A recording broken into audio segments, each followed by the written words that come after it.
नमस्कार। एगो कविता लेके हम आप सबके सामने प्रस्तुत बानी। अक्सर देखल जाता कि समाज में घर घर सास बहू के झगड़ा होता, वही पे कविता बाटे, एके ध्यान से सुनल जाओ। सास कहे कि सुना पतोहा मत कर पर्दारी, आसाए सबेरे तो के भइल ऐसन कौन बीमारी। सास कहे कि सुना पतोहा मत कर पर्दारी, आसाए सबेरे तो के भइल ऐसन कौन बीमारी। इतने जब सासू की मुँह से सुनली बात पतोहा, आ जर के ऊ अंगार हो गईली घर में लागल लोहा। इतना जब सासू की मुँह से सुनली बात पतोहा, जर के ऊ अंगार हो गईली घर में लागल लोहा। बिस्तर पर से झमक के उठली, गावे लगली पचरा, आ सास बेचारी भागे लगली आगे क के आँचरा। बिस्तर पर से झमक के उठली, गावे लगली पचरा, आ सास बेचारी भागे लगली आगे क के आँचरा। कहे लगली एकर करनी एकरी आगे आई, आइहे सिखा के भेजले बालो एकर भाई भौजाई। कहे लगली एकर करनी एकरी आगे आई, आइहे सिखा के भेजले बालो एकर भाई भौजाई। नैहर के बदनामी सुन के देवे लगली गारी, सास कहे कि सुना पतोहा मत कर पर्दारी। सास कहे कि सुना पतोहा मत कर पर्दारी। बहरिया के सास का कहतड़ी, बहरिया के कहे लगली इका बनी बेटी, आ कान के बाली ले लसी तुर के हमर पेटी। सास के बोली गोली ऐसन दिल के अंदर लागल, आ कहे पतोहा सास से अपने तूहू रहलू भागल। सास के बोली गोली ऐसन दिल के अंदर लागल, आ कहे पतोहा सास से अपने तूहू रहलू भागल। इतना सुन के रोवे लगली बैठ के सास बेचारी। इतना सुन के रोवे लगली बैठ के सास बेचारी। आ सास कहे कि सुन पतोहा मत कर पर्दारी। सास कहे कि सुन पतोहा मत कर पर्दारी।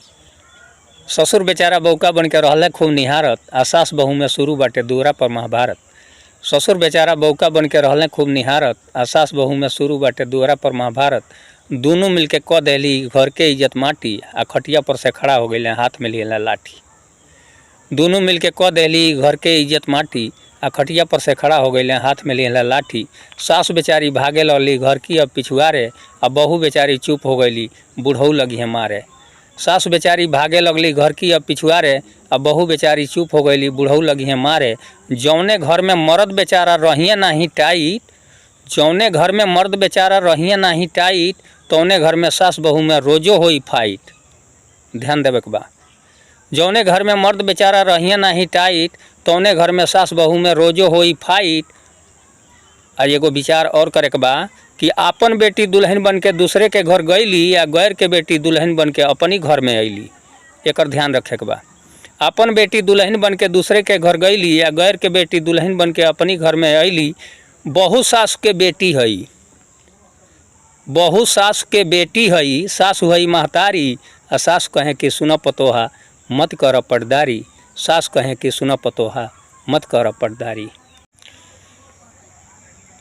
भैया ये कविता के ज़्यादा से ज़्यादा लाइक शेयर और सब्सक्राइब कर जाओ, कैसे कि हर घर में देखा जाता है कि सास बहू के झगड़ा बा।